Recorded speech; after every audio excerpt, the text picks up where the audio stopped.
லேய் வணக்கம்டா. வணக்கம். ஏன்டா கிறுக்கு பய கேன பய கூட இந்த மாதிரி பண்ண மாட்டேன்.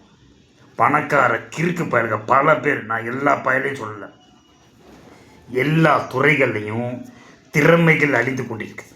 கஷ்டப்படுற ஏழை பசங்க கம்பீரமாக இருக்கானுங்க. உன் பிள்ளையெல்லாம் மம்டி பயலும் மடப்பயலுமாக தான் இருக்கான். எல்லாம் பொறுக்கி பயலாக இருக்கான். எல்லாம் தண்ணி பப்புன்னு சுற்றிக்கிட்டு இருக்கலாம். இதெல்லாம் ஒரு வாழ்க்கையாடாது. சாதிக்கணும்டா.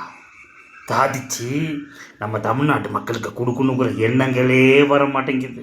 பொம்பளைங்களை பப்ளிக்கில் கட்டி பிடிக்கிறதும் பொம்பளைங்களை ரசிக்கிறதும் இதில் தான் ஆர்வமாக இருக்கானுங்களே தவிர சாதிக்கிறதுக்கு ஒரு மண்ணாங்கட்டியும் கட்டணும்.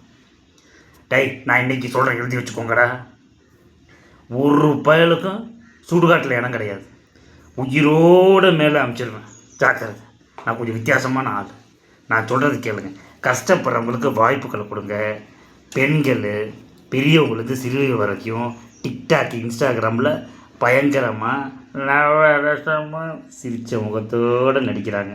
நல்ல திறமையாக முகம் விட்டு அழகாக இருக்கும். அந்த மாதிரி ஆளுங்களுக்கு வாய்ப்பு கொடுங்களான்னா மாமன் மச்சான் அண்ணன் தம்பி அண்டா எல்லா துறையிலையும் இது தாண்டா நடக்குது. போட்டு கொடுக்குற கிறுக்கு பயலுக்கு கிணப்பயலுகளுக்கு மாமா வேலை பார்க்குறவனுக்கு இவனுங்களுக்கு தாண்டா நீங்கள் அடைக்கலம் தரீங்க.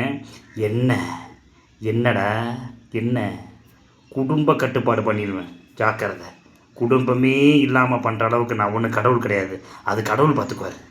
உங்களுக்கு ஆட்டம் ஆடிக்கிட்டு முட்டையாட்டிக்கிட்டு நீங்கள் பாட்டுக்கு உங்கள் வேலையை நீங்கள் பார்த்துக்கிட்டு இருந்தீங்கன்னா என்ன விதை கூட இல்லாமல் பண்ணிவிடும். ஜாக்கிரதை.